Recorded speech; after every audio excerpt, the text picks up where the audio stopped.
வணக்கங்க. Try season start ஆயிருச்சு அப்படின்னாலே எல்லாருடைய தோட்டத்திலயுமே வந்துட்டு நீர் பற்றாக்குறை அதிகமாவே ஏற்படும். இந்த ஒரு ஃபார்ம்ல பார்த்தீங்கன்னா, புதுசா ஒரு 1,50,000 லிட்டர் பிடிக்கிற அளவுக்கு ஒரு டேங்க் ஒண்ணு ரெடி பண்ணியிருந்தாங்க. போர்வெல் வாட்டர வந்துட்டு டைரக்ட்டா இந்த டேங்க்ல ஸ்டோர் பண்ணி வச்சுட்டு, அதிலேருந்து பார்த்தீங்கன்னா, ட்ரிப் இரிகேஷனுக்கு வந்துட்டு இரிகேட் பண்ண போறாங்க. ஆல்ரெடி இவங்க கிட்ட ஒரு கிணறு இருக்கு. அந்த கிணத்துல வந்து போர்வெல் வாட்டர வந்துட்டு ஸ்டோர் பண்ணோம்னா பார்த்தீங்கன்னா, ஆட்டோமேட்டிக்கா அந்த வாட்டரோட லெவல் வந்து குறைஞ்சிருது. அதனால தான் பார்த்தீங்கன்னா, இந்த ஒரு டேங்க் செட்டப்பே அவங்க வந்து இந்த ஃபார்ம்ல இன்ஸ்டால் பண்ணியிருக்காங்க. இன்னுமே பார்த்தீங்கன்னா, நெறைய தோட்டத்தில வந்து அந்த போர்வெல் வாட்டர் வந்துட்டு கிணத்துல ஸ்டோர் பண்ணி வச்சு அதிலேருந்து தாங்க இரிகேட் பண்ணிட்டு இருக்காங்க. இந்த ஒரு மோட்டர் வந்து பார்த்தீங்கன்னா, 5 ஹெச்பி 2 ஸ்டேஜ் மோட்டருங்க. இந்த மோட்டரோட கனெக்ஷன் எப்படி அப்படின்னாக்கா, நம்ம வந்துட்டு இந்த கம்ப்ரஸர் ஒண்ணு ஆல்ரெடி அவங்க இன்ஸ்டால் பண்ணி வச்சிருக்காங்க பார்த்தீங்களா, அந்த பேனல்ல வந்துட்டு நம்ம ஒரு சேஞ்ச் ஓவர் மூலியமா இந்த மோட்டரையுமே வந்துட்டு ரன் பண்ணிக்கிறோம். அதாவது சேஞ்ச் ஓவர் வந்துட்டு சென்டர் பொசிஷன்ல இருந்தது அப்படின்னா ஆஃப்ல இருக்கும். சேஞ்ச் ஓவர் வந்துட்டு மேலே தட்டணும் அப்படின்னா இந்த மோட்டர் ஆன் ஆயிக்கும். சேஞ்ச் ஓவர் வந்துட்டு கீழே தட்டணும் அப்படின்னா கம்ப்ரஸர் ஆன் ஆயிக்கும். அடுத்து அப்பாவும் பார்த்தீங்கன்னா, அந்த மோட்டருக்கு வந்துட்டு ஒயர் கனெக்ஷன் போட்டுட்டு அந்த கூலிங் வாட்டர் இது எல்லாமே ஆட் பண்ணிட்டு இருக்காரு. நானும் பார்த்தீங்கன்னா, இந்த கருப்பு ஹோஸ் இருக்குது பார்த்தீங்களா, ஹெச்டிபி ஹோஸ் அந்த ஹோஸில் வந்துட்டு காலர் தாங்க போட போகிறோம். நம்ம இந்த இடத்துல பயன்படுத்தக்கூடிய காலர் வந்து பார்த்தீங்க அப்படின்னா, எஸ்எஸ் காலர் தாங்க. 2 இன்ச் காலர் வித் ஏர் கப்ளிங்கோட இருக்கும். இதே நம்ம நார்மல் காலர் வந்துட்டு ஏர் கப்ளிங் இல்லாமல் வாங்கணும் அப்படின்னா, நம்ம இந்த ஹெச்டிபி ஹோஸில் வந்துட்டு ஒரு சேடல் பீஸ் போட்டு அதில் வந்துட்டு ஏர் கார்க்கு இன்ஸ்டால் பண்ணுற மாதிரி இருக்கும். நம்மக்கிட்ட வந்து பார்த்தீங்கன்னா, டைரெக்டாகவே ஏர் கப்ளிங்கோட இருக்கக்கூடிய காலர் வந்துட்டு இருக்குது. அதனால் அந்த காலர் இந்த இடத்துல யூஸ் பண்ணுவோம். அது மட்டும் இல்லாமல் நீங்கள் அந்த ஏர் கப்ளிங்கோட இருக்க காலர் போடும்போது அந்த ஹோஸோட டைரெக்ஷனுக்கு தகுந்த மாதிரி அந்த ஏர் கப்ளிங் வந்துட்டு மேலே வர மாதிரி போட்டுக்கோங்க.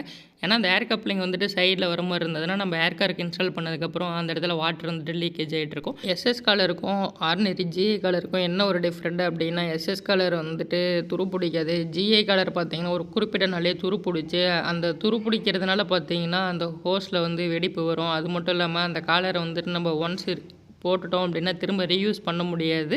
இதே எஸ்எஸ் காலரில் வந்து அந்த ஒரு ப்ராப்ளம் வந்து இருக்காது. இப்போ நான் இந்த இடத்துல காலர் போட்டு முடிச்சிட்டேன். முடிச்சதுக்கப்புறம் பார்த்தீங்கன்னா, நம்ம வந்துட்டு அந்த கம்பி இருக்குது பார்த்தீங்களா, அந்த ஹூக்கில் வந்துட்டு பார்த்தீங்கன்னா, ஹீட் பண்ணி நம்ம அந்த போல்ட் நட் போட்டு டைட் பண்ணுறதுக்காக போட்டுருவோம். அதாவது அந்த ஹோல்ஸ் வந்துட்டு பெருசாக போடக்கூடாது. சின்னதாக ஒரு அடையாளத்துக்காக போட்டுக்கிட்டு, நம்ம அதில் போல்ட் நட் வச்சு அப்படியே தட்டினோம் அப்படின்னா, அந்த போல்ட் நட் வந்து ஃபுல்லாக டைட்டாக ஏறிக்கும்.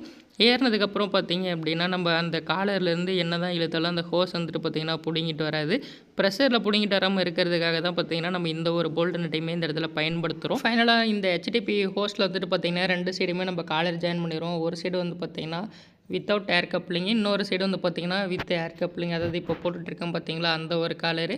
இது 2யுமே நம்ம போட்டு முடிச்சதுக்கப்புறம் பார்த்தீங்கன்னா, நம்ம வந்துட்டு அந்த மோட்டரோட ஃப்ளான்ஜ் இருக்குது பார்த்தீங்களா, அந்த ஒரு ஃப்ளான்ஜ் வந்துட்டு பார்த்தீங்கன்னா அந்த வித்தவுட் ஏர் கப்ளிங் இருக்குது பார்த்தீங்களா, அந்த சைடு நம்ம டைட் பண்ணி முடிச்சுருவோம். இந்த வித் ஏர் கப்ளிங் இருக்குது பார்த்தீங்களா, அந்த சைடு பார்த்தீங்கன்னா நம்ம என்ஆர்வி வந்துட்டு டைட் பண்ணுவோம். நம்ம டைட் பண்ணி வச்சிருக்க இந்த ஒரு ஃப்ளான்ஜ் செட்டப்பை வந்து பார்த்தீங்கன்னா, நம்ம அந்த மோட்டார் கூட கனெக்ட் பண்ணுவோம். வீடியோ பார்த்துட்டு இருக்க நீங்களும் உங்களோட ஃபார்மில் வந்துட்டு புதுசாக இந்த மாதிரி தொட்டி கட்டுறீங்க அப்படின்னா, மறக்காமல் ஒரு விஷயத்தை வந்துட்டு பண்ணிடுங்க. என்ன அப்படின்னா, நம்மளோட தொட்டியோட நிலமட்டம் இருக்குது பார்த்தீங்களா, அந்த நிலமட்டத்தில் இந்த மோட்டர் வைக்கிறதுக்காக ஒரு 3 அடி ஆழத்தில் 2க்கு 3 அந்த சைஸில் வந்து பார்த்தீங்கன்னா, எக்ஸ்ட்ரா டெப்த்து கொடுத்து ஒரு சின்ன தொட்டி மாதிரி போட்டுருங்க. அந்த ஒரு சின்ன தொட்டிக்குள்ளே தான் நம்ம வந்து இந்த ஒரு மோட்டரை வைக்க போகிறோம். அதாவது மோட்டரில் வந்துட்டு பார்த்தீங்க அப்படின்னா, நம்ம ட்ரை ரன் ஆக விடக்கூடாது. தொட்டியோட வாட்டர் லெவல் குறைஞ்சிக்கிட்டே வரும்போது பார்த்தீங்கன்னா, நம்ம வந்துட்டு பார்க்காம விட்டுட்டோம் அப்படின்னாலும், அந்த மோட்டர் வந்து பார்த்தீங்கன்னா, டோட்டலாகவே வந்துட்டு அந்த கீழே இருக்க தொட்டிக்குள்ளே வந்து ஃபுல்லாக வாட்டர் கவரேஜில் தான் இருக்கும். நம்ம வந்துட்டு மோட்டர் சேஃப்டியாக இருக்கிறதுக்காக தான் அந்த ஒரு தொட்டி போடுறது. இப்போ நம்ம இதெல்லாம் டைட் பண்ணி முடிச்சதுக்கப்புறம் பார்த்தீங்கன்னா, அந்த தொட்டிக்குள்ளே மோட்டரை இறக்கி வைப்போம். அப்போ பார்த்தீங்கன்னா தெரியும், அவங்க மேலே நின்றுட்டுருக்காங்க. அதுக்கு கீழே சின்னதாக ஒரு தொட்டி மாதிரி இருக்குது பார்த்தீங்களா, அதுக்குள்ளே தான் வந்துட்டு இந்த ஒரு மோட்டர் வச்சுருக்காங்க. அதனால் கண்டிப்பாக நீங்கள் தொட்டி கட்டுறீங்க அப்படின்னா, இந்த ஒரு செட்டப் மறக்காமல் போட்டு வச்சுருங்க. அப்போ தான் பார்த்தீங்கன்னா, மோட்டர் வந்துட்டு கொஞ்சம் சேஃபாக இருக்கும். இந்த ஒரு விஷயத்தை நீங்கள் தொட்டி கட்டும்போது மறந்துட்டீங்க அப்படின்னாலும் ஒன்றும் பிரச்சனை இல்லை. நம்மளுடைய மோட்டரில் வந்துட்டு பார்த்திங்கன்னா, அந்த இன்லெட் டூம் இருக்குது பார்த்தீங்களா, அதை எடுத்துகிட்டு நம்ம ஒரு பெண்டு யூஸ் பண்ணி பெண்டில் ஒரு கப்ளிங் போட்டு அதில் இந்த ஒரு டூமை கனெக்ட் பண்ணிட்டோம் அப்படின்னா, மோட்டரை விட ஹைட்டாக இருக்குங்க. அதனால் நமக்கு மோட்டருக்கு எந்த ஒரு ப்ராப்ளமுமே வராது. ஃபைனலாக வந்துட்டு அந்த ஹெச்டிபி ஹோஸ்டில் வந்துட்டு அந்த கப்ளிங் காலர் போட்டோம் இல்லையா, அந்த சைடு பார்த்தீங்க அப்படின்னா, நம்ம ஒரு என்ஆர்வி டைட் பண்ணிவிட்டு அந்த என்ஆர்வியில் வந்துட்டு 2 அடி ஜிஐ பைப் இருக்குது பார்த்தீங்களா, அந்த பைப் ஜாயின் பண்ணிடுவோம்.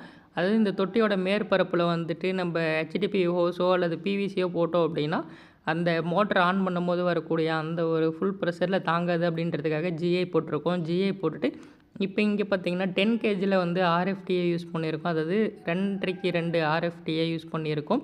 இங்கே என்னென்னா மோட்டர் எல்லாமே பார்த்தீங்கன்னா 2 இன்ச்சு, அதுக்கடுத்து போகக்கூடிய ஃபில்டர் செட்டப் எல்லாமே பார்த்தீங்கன்னா 2 இன்ச்சாக கொடுத்துருக்கு. பழைய லைனில் அவங்க வந்து ஃபில்டர் செட்டப் வச்சுருக்காங்க. இப்போ வந்துட்டு நம்ம இந்த ஃபில்டர் செட்டப் இங்கேருந்து கட் பண்ணி எடுத்துகிட்டு போயிட்டு அந்த தொட்டிக்கிட்டே பார்த்தீங்கன்னா இந்த செட்டப் வச்சுருவோம். ஏன்னா அவங்க இதுக்கு மேலே வந்துட்டு அந்த தொட்டியில் இருக்கக்கூடிய மோட்டரில் இருந்து தாங்க வந்துட்டு இரிகேட் பண்ண போகிறாங்க.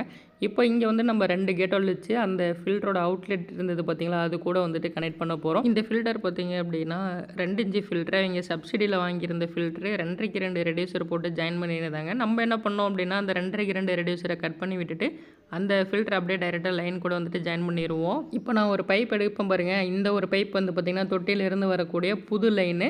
அதுக்கடுத்து இங்கே ரைசர் பைப் போட்டிருக்கேன் பார்த்தீங்களா, இந்த ஒரு பைப் வந்து பார்த்திங்கன்னா அவங்களோட பழைய லைனு. இப்போது நம்ம வந்துட்டு என்ன பண்ணுறோம் அப்படின்னா அவங்களுடைய அந்த பழைய லைனையும் இப்போ தொட்டியிலேருந்து வரக்கூடிய இந்த ஒரு புது லைனையுமே பார்த்திங்கன்னா லிங்க் பண்ண போகிறோம். என்ன ரீசனுக்காக இந்த 2 லைனையும் நம்ம லிங்க் பண்ணுறோம் அப்படின்னா, ஃப்யூச்சரில் தேவைப்பட்டது அப்படின்னா அவங்க அந்த பழைய லைன்லேயுமே இரிகேட் பண்ணிக்கலாம் அப்படின்றதுக்காக. அது மட்டும் இல்லாமல் இங்கே வந்துட்டு நம்ம 2 கேட் வால்வ் வைக்கிறோம். அது என்ன ரீசனுக்காக அப்படின்னா, நம்ம வந்துட்டு அந்த பழைய லைன்லேருந்து இரிகேட் பண்ணும்போது அந்த ஒரு வாட்டர் ஃப்ளோ வந்துட்டு பார்த்திங்கன்னா தொட்டியில் இருக்கக்கூடிய அந்த லைன் வழியாக தொட்டிக்கு போகாமல் இருக்கிறதுக்காகவும், அதே போல் தொட்டியில் இருந்து நம்ம இரிகேட் பண்ணும்போது அந்த தொட்டியிலேருந்து வரக்கூடிய அந்த வாட்டர் ஃப்ளோ வந்துட்டு பார்த்திங்கன்னா பழைய லைன் வழியாக கிணத்துக்கு போகாமல் இருக்கிறதுக்காகவும் பார்த்திங்கன்னா நம்ம வந்துட்டு இந்த ஒரு 2 கேட் வால்வ் வைக்கிறோம். இந்த 2 கேட் வால்வ் ஆப்ரேட் பண்ணுறது மூலிமா நம்ம வந்து ஈஸியாகவே நம்மளால் இரிகேட் பண்ணிக்க முடியும். இப்போ பார்த்தீங்கன்னா நான் வந்துட்டு இந்த பழைய லைனுக்கு வந்துட்டு ஒரு கேட் வால்வ் வந்துட்டு இன்ஸ்டால் பண்ணிடுவேன். இந்த ஒரு கேட் வால்வ் நம்ம இன்ஸ்டால் பண்ணும்போது பார்த்திங்கன்னா கிரவுண்ட் லெவல்லேருந்து ஒரு 1 ஃபீட் ஹைட்டில் இருக்கிற மாதிரி வைக்கணும். அது மட்டும் இல்லாமல் நம்ம முக்கியமாக கவனிக்க வேண்டிய ஒரு விஷயம் என்ன அப்படின்னா, இந்த டைப் கேட் வால்வ் எல்லாத்தையுமே வந்து பார்த்திங்கன்னா ஹேண்டில் வந்துட்டு வெர்டிக்கலாக இருக்கிற மாதிரி தாங்க வைக்கணும். அதாவது நம்ம ஓப்பன் பண்ணுறோம் அப்படின்னா மேல் நோக்கி அந்த ஹேண்டில் இருக்கிற மாதிரி வச்சோம் அப்படின்னா நமக்கு வந்துட்டு இந்த ஒரு கேட் வால்வ் வந்துட்டு ஆப்ரேட் பண்ணுறதுக்குமே ரொம்பவே ஈஸியாக இருக்கும். இப்போ நான் இந்த 2 கேட் வால்வையுமே வந்து பார்த்திங்கன்னா இன்ஸ்டால் பண்ணிடுவேன். கேட் வால்வுக்கு மேலே பார்த்திங்கன்னா ஒரு 6 இன்ச்சு ஹைட் இருக்க மாதிரி தாங்க அந்த பிவிசியுமே ஜாயின் பண்ணியிருப்பேன். இப்போது இந்த கேட் வால்வில் வந்து பார்த்திங்கன்னா அந்த சைடு ஒரு எல்போவும் கேட் வால் சென்டரில் வந்து பார்த்திங்கன்னா ஒரு டீயும் ஜாயின் பண்ணிடுவோம். ஜாயின் பண்ணிவிட்டு அதை வந்து பார்த்திங்கன்னா அந்த பழைய லைன் கூட வந்துட்டு கனெக்ட் பண்ணிடுவோங்க. இப்போ நம்ம ஃபஸ்ட்டு கேட் வால்வ் ஓப்பன் பண்ணுறது மூலிமா பழைய லைனில் இருந்து இரிகேட் பண்ணிக்க முடியும். இந்த செகண்ட் கேட் வால்வில் வந்துட்டு ஆப்ரேட் பண்ணுறது மூலிமா நம்ம வந்துட்டு அந்த புது லைனை வந்துட்டு இரிகேட் பண்ணிக்க முடியும். எந்த லைனை வந்துட்டு ஆப்ரேட் பண்ணுறோமோ அந்த லைனில் கண்டிப்பாக ஓப்பனில் வச்சுக்கோங்க. நமக்கு தேவையில்லாத லைனை வந்து க்ளோஸ் பண்ணி வச்சுக்கோங்க. ஃபைனலாக அந்த 2 பிவிசி பைப்லேயும் சரி, அதே போல் அந்த எல்போ டீ 2லேயுமே பார்த்திங்கன்னா சால்வெண்ட் அப்ளை பண்ணி ஒரே டைமில் வந்து அந்த லைன் கூட வந்துட்டு ஜாயின் பண்ணிடுவேன்.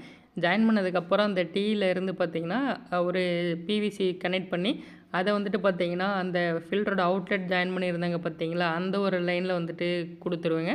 இந்த கேட் வால்வ் செட்டப் வந்து இந்த இடத்துல கம்ப்ளீட்டாக முடிஞ்சது. அதுக்கடுத்து நம்ம வந்து அந்த மோட்டரோட ஒயர் இருக்குது பார்த்திங்களா, அதை வந்துட்டு பார்த்திங்கன்னா இந்த ஒரு பேனல் செட்டப்பில் தாங்க மோட்டரை வந்து கனெக்ட் பண்ணுவோம். இந்த பேனல் போர்டில் வந்துட்டு ஸ்பேஸ் இல்லாதனால நம்ம வந்துட்டு தனியாகவே ஒரு மீட்டர் பலகை வச்சு அதில் சேஞ்ச் ஓவர் வச்சுருப்போம். இந்த சேஞ்ச் ஓவர் மேலே வந்துட்டு பார்த்திங்கன்னா மோட்டருக்கும், சேஞ்ச் ஓவர் கீழே வந்து பார்த்திங்க அப்படின்னா அந்த கம்ப்ரஸருக்கும் வந்துட்டு பார்த்திங்கன்னா கனெக்ஷன் போட்டுட்டு நம்ம வந்துட்டு மோட்டரோட டைரெக்ஷன் செக் பண்ணுறதுக்காக ஸ்டார்ட் பண்ணி பார்ப்போம். மோட்டரும் பார்த்திங்கன்னா ஃபார்வர்ட் டைரெக்ஷனில் தாங்க ரன் ஆனிச்சு.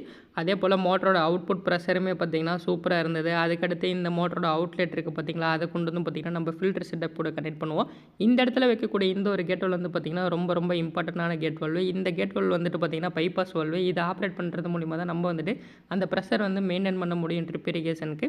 ஃபைனலாக வந்துட்டு பார்த்திங்கன்னா இந்த ஒரு ஃபார்மில் நம்மளோட ஒர்க் வந்துட்டு முடிஞ்சிருச்சுங்க. இந்த ட்ரை சீசனில் உங்களோட போர்வெல் வாட்டரை வந்துட்டு நேரடியாக கிணத்துல வந்து சேமித்து வைக்காமல் ஒரு நிலத்தடி தொட்டி அமைச்சு அந்த ஒரு தொட்டியில் ஸ்டோர் பண்ணி வைக்கிறது மூலிமா அதிகப்படியான நீரை வந்துட்டு நம்மளால் சேமிக்க முடியும். இந்த தொட்டியிலேருந்து நம்ம வந்துட்டு ட்ரிப் இரிகேஷனுக்கு இரிகேட் பண்ணும்போது எல்லா பயிர்களுக்கும் நம்மளால் சரியான முறையில் வந்துட்டு நீர் பாசனம் கொடுக்க முடியும்.